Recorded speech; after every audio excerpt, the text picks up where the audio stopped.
Thank you very much. Ladies and gentlemen, thank you for the invitation to represent Greenland. I think this will be the first time also for an Inuit, an Arctic resident to be represented in ICD. Thank you for the opportunity for me to talk about I, a citizen from Greenland, sees a world without walls. This building is the University of Greenland. I will talk a little about that later on. And this is I was asked to talk a little about the importance of the events that took place in Berlin 25 years ago for the future of the world. I lived in Denmark in the period of 1981 to 1992. I felt the Cold War. On a daily basis, we were told by the media and newspapers about the political situation between East and West. I feared and thought the Cold War was never going to end. I remember now that I often thought that I would be more secure if I went back home to Greenland, very far away from Europe, from the threats, go home to the safe place.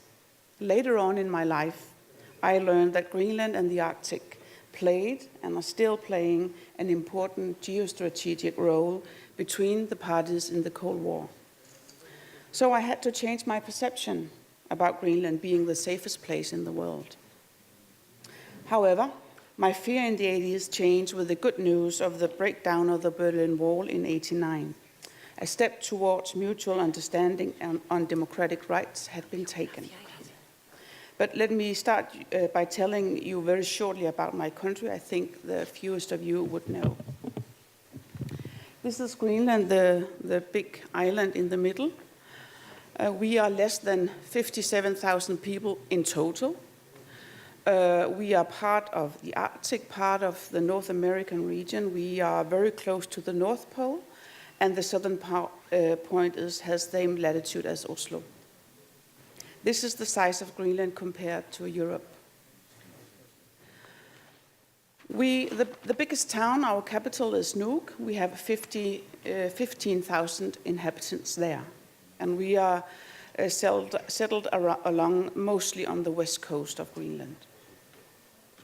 The political history of Greenland is that there were an Inuit immigration from 4000 BC they came from the Canadian side. There were some Viking Norse settlements from about 1000 AD. There were a Danish missionary and colonial rule starting in 1721. There was initiative to have more local councils and regional councils in 1800s and in the beginning in 1900. The Second World War led to a decolonization in 1953. We have had home rule since 1979, and got self-government in 2009. This is the picture of the Queen Mary of Denmark handing over the Self-Government Act to the Speaker of the Greenland Parliament in 2009. Our self-government consists of a parliament and, of course, a government. We have all the areas except those that are mentioned here: citizenship, high court, fiscal policy, defense policy, national security policy, foreign affairs policy, and also some environmental protection of the sea areas around Greenland.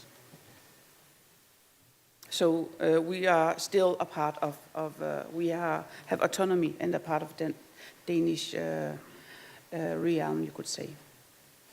Our international relations, we are part of Danish delegations in United Nations and also in Arctic Council, in Nordic Council and West Nordic Council, and Inuit Circumpolar Council. I will tell you about that in a while.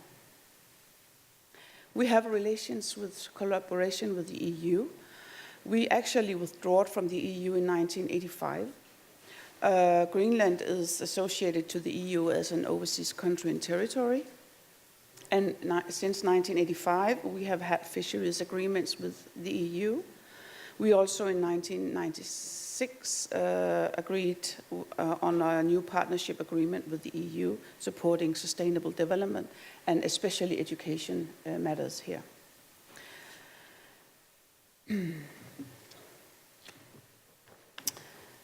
Greenland became an area of strategic interest during the Second World War. Several American bases were established in different strategic important locations in the country. In 1941, the first American-Danish agreement on the defense of Greenland was signed. A joint weather station was established in Thule during the war. Later in 1951, the base completed as a US military base and became an Air Force Space Command base in 1982.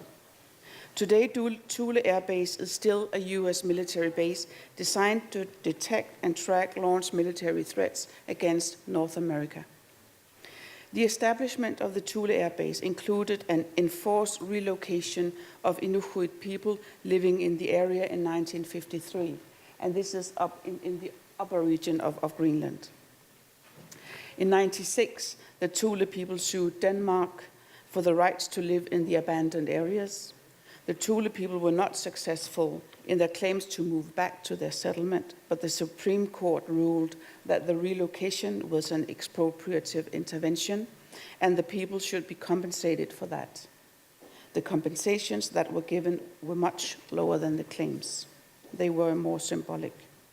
So yes, part of our communities has experienced the consequences of the Cold War on own body, in their cultural, on their subsistence economy, and especially mentally. Greenland is still placed in an important geostrategic position. In 2008, the Ilulissat Declaration was signed between 5 coastal states of the Arctic region, including Russia, USA, Canada, Norway, and Denmark / Greenland, agreeing on peaceful solutions and protection of the environment in the melting ice, in the melting Arctic. We all know that Gorbachev's Murmansk speech had a huge impact in 1987. His speech started the melting down on the Cold War. He talked about establishing a nuclear-free zone in the Arctic, reducing military activities in the Arctic, building confidence among the peoples, civilian cooperation, developing natural resources, opening the Russian part of the Northeast Passage to foreign shipping, protection of the environment in the Arctic. This brings me to the important and successful work done by the Inuit Circumpolar Council, ICC. ICC is an NGO representing 160,000 Inuit from the Arctic areas in Canada, Alaska, Russia, and Greenland. The principal goals of ICC are to strengthen unity among Inuit in the circumpolar region, promote Inuit rights and interest on an international level, develop and encourage long-term policies that safeguard the Arctic environment, and seek full and active partnership in the political, economic, and social development of circumpolar regions. With the establishment of the 8-nation intergovernmental body, the Arctic Council, ICC and 5 other indigenous Arctic peoples gained a seat as permanent participants of all Arctic Council activities, enabling the Arctic peoples to have a voice within the world's superpowers. The reason why I want to highlight the work of ICC is that this is an example of the importance and supporting and building up of intercultural relations between countries. The Inuit people and relatives living in Alaska and Chukotka were separated through the Cold War. And in the next 2 minutes, you will hear Aqaluk Lynge, he is a former president of ICC, expressing his view on the start of the meltdown of the Cold War in the Arctic area and his worries of the melting of the ice and the influence on new sea roads, oil and mining resources in the Arctic can play a role for a possible new positioning between the superpowers. Please. Happy to celebrate the fall of the Berlin Wall 25 years ago. The Inuit Circumpolar Council was at the center of the whole process with the Cold War in the 80s, when we tried to connect to our kinsmen in Chukotka, Russia. But it was already in 1988 that we could visit the Far East Russia and and finally connect to our people, and that way the Inuit of the circumpolar area was finally reconnected since the Cold War started. We could celebrate our end of the Cold War in 1988, a year before the collapse of Berlin Wall. So I think that the Arctic peoples have been part of the process of connecting to each other and to melt down the Cold War. Today, things are changing. 24 years have gone, and the cooperation among the West and East have changed profoundly. But we still see that if interests of sovereignty are defined in a way that where the Arctic peoples are shut down of that process, we know that it will be difficult for us to have a voice. I think today's accomplishments have to be celebrated also within mind that it was actually the Arctic peoples themselves that wanted that Cold War melted.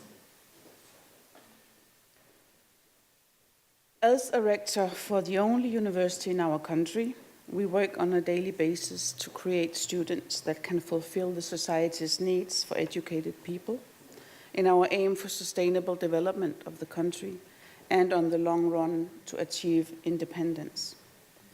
Ilisimatusarfik University of Greenland has 600 students. We educate school teachers, school social workers, nurses, journalists, interpreters, as well as you can study social sciences, culture, and language at our university. Being such a small university, we are dependent on collaboration with international universities. Just like other universities in the world, we believe in cooperation and addressing transnational problems and challenges. In these years, we do experience a huge international focus on Arctic issues, challenging our capacity, because we are so few, to actually participate and get involved. This we can only succeed with by building bridges. So instead of building walls, let us continue to build bridges for the future of the world, for the respect for human rights, for the respect for democratic rights, and in respect for what intercultural and educational activities can do for building peace in the world. Thank you.